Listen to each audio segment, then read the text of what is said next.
Hi everyone, I'm going to preview what's due on Wednesday.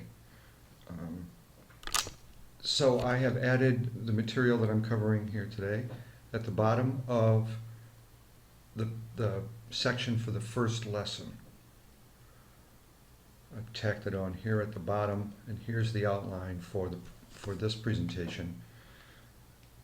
By Sunday night, tomorrow night, you should have added a link to the Google Doc called Class Learning Network. When we go to that, you can see that a couple of people already have. And this work should be done and by tomorrow night. Once this is done, by Wednesday night, I would like for you to have looked at this page of links and follow 3 or more of the links that seem of interest to you. And then jot down a note, something like this. I visited Jordan's link and I wrote, great link, Jordan. It was really interesting. Excellent example of social media as teaching tool. I could imagine learning a lot about farming and lifestyles and different farming industries here. It was really a fascinating use for Facebook. So please get your posts in here and then visit 3.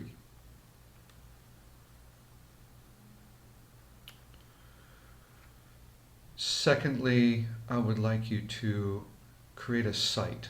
This is going to be for your ePortfolio, which will be a semester-long project. Create a site for yourself using the Google Sites template right here. You'll see this instructional video will be linked once it's finished. If you go to the Google Sites template, you will see this page and you will see use this template.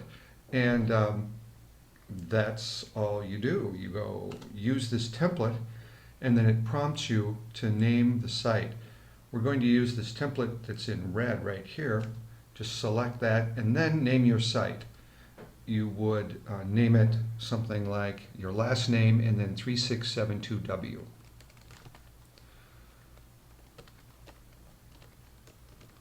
I'm going to add some additional letters here because I've made several of these and I don't want to get an error message. And then you hit the create button and it takes about a minute to download the site.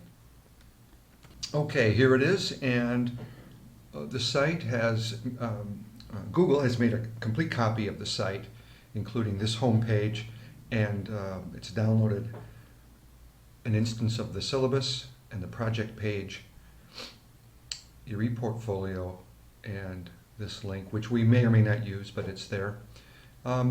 It also makes copies of these icons. So as you're building your learning networks and your learning networks, you can add icons here and links to those.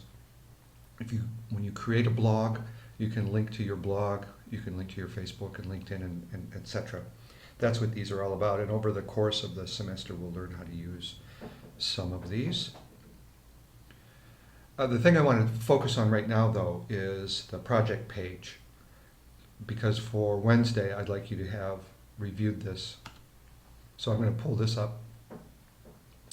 And you can see that it shows up in a window. The document shows up in a window. So what you're looking at is a Google site, and this page is, this Google site page is surrounding this Google Doc. And you can't really edit the Google Doc while it's inside the Google site, but you can go to the Google Doc right here. And now you can edit it. If for some reason you're not able to edit it, go ahead and hit File and make a copy. And then you'll be able to edit.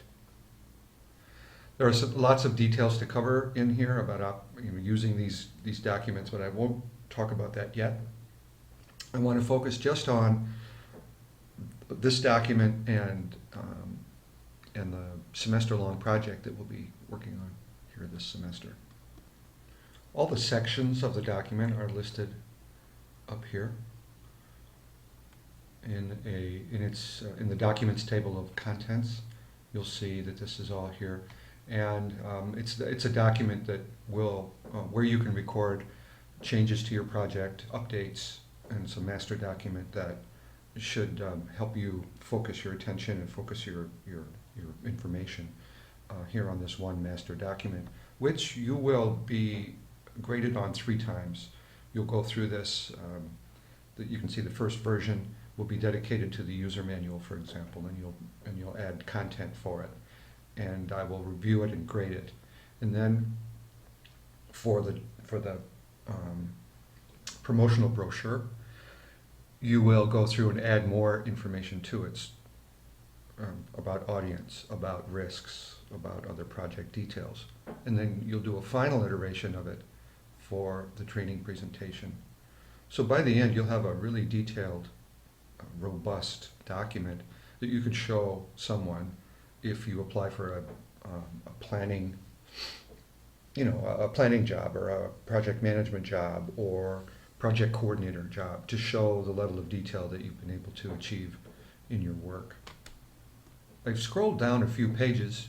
You should review the entire document prior to Wednesday and have a copy of it in class, or either print it out or bring a laptop or a mobile device or something.